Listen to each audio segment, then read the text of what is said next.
Lors de sa dernière performance palpitante, le FC Barcelone a fait preuve d'un football électrisant, marquant 5 buts lors d'un match contre le Real Betis. Cette victoire marque leur deuxième match consécutif avec le même total de buts, ce qui reflète la dynamique actuelle de l'équipe et ses prouesses offensives. Parallèlement à cette victoire retentissante, des discussions critiques ont émergé autour des contrats des joueurs et des transferts potentiels, notamment concernant Ronald Araujo, Ansu Fati et l'acquisition possible de Marcus Rashford. Cette analyse se penche sur les moments forts de leurs récents matchs et les développements importants du club. La performance de Barcelone contre le Real Betis n'a été rien de moins que stupéfiante. 3 minutes après le début, un but initié par Pedri a permis à Gavi de marquer avec précision après une interaction brillante.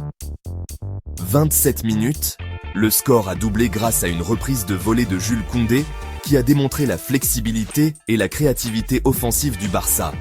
Un but refusé qui a provoqué de la frustration car la frappe spectaculaire de Koundé a été refusée. Cependant, 2 buts plus tard dans le match ont illustré un travail d'équipe supérieur et un talent individuel.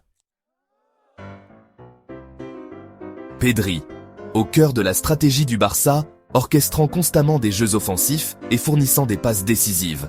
Lamine Yamal a démontré son talent naissant avec des courses percutantes et un but qui a malheureusement été refusé, mais corrigé plus tard. Jules Koundé a été particulièrement influent sur le terrain, contribuant à 2 buts et créant le chaos pour les défenseurs du Betis. Iñaki Peña, un arrêt crucial de sa part, a empêché le Betis de prendre de l'élan, soulignant l'importance d'une défense solide même au milieu d'un fort taux de but. Un revirement significatif s'est produit concernant Ronald Araujo, dont l'avenir était incertain mais semble désormais résolu après une réunion avec les dirigeants du club. L'accord reflète que Araujo souhaitait obtenir un contrat reflétant sa valeur après avoir accepté un contrat réduit. Le club a reconnu l'importance de conserver des joueurs de qualité pour répondre aux ambitions à long terme, en sécurisant un personnage central au milieu des rumeurs de transfert croissantes. Ansu Fati a notamment été exclu de l'équipe pour le 3e match consécutif, ce qui a suscité des inquiétudes concernant son avenir au club. Le club pourrait potentiellement se débarrasser de Fati, qui reste insatisfait de son manque de temps de jeu. Des discussions autour d'un prêt potentiel de Marcus Rashford ont émergé, alignant le départ de Fati sur une acquisition stratégique. Les récentes performances du FC Barcelone ont mis en évidence son potentiel offensif, illustré par des efforts individuels exceptionnels et un jeu d'équipe cohérent. Sous la direction de Hansi Flick, l'équipe continue d'évoluer, promettant de nouveaux succès.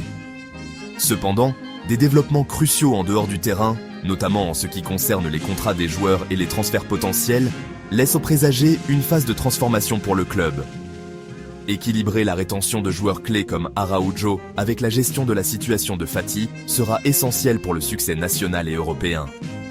En effet, le Barça semble être sur une trajectoire ascendante, mais la façon dont il relèvera ses défis définira son chemin à l'avenir. Le voyage en cours promet de maintenir les fans engagés et pleins d'espoir pour ce qui les attend.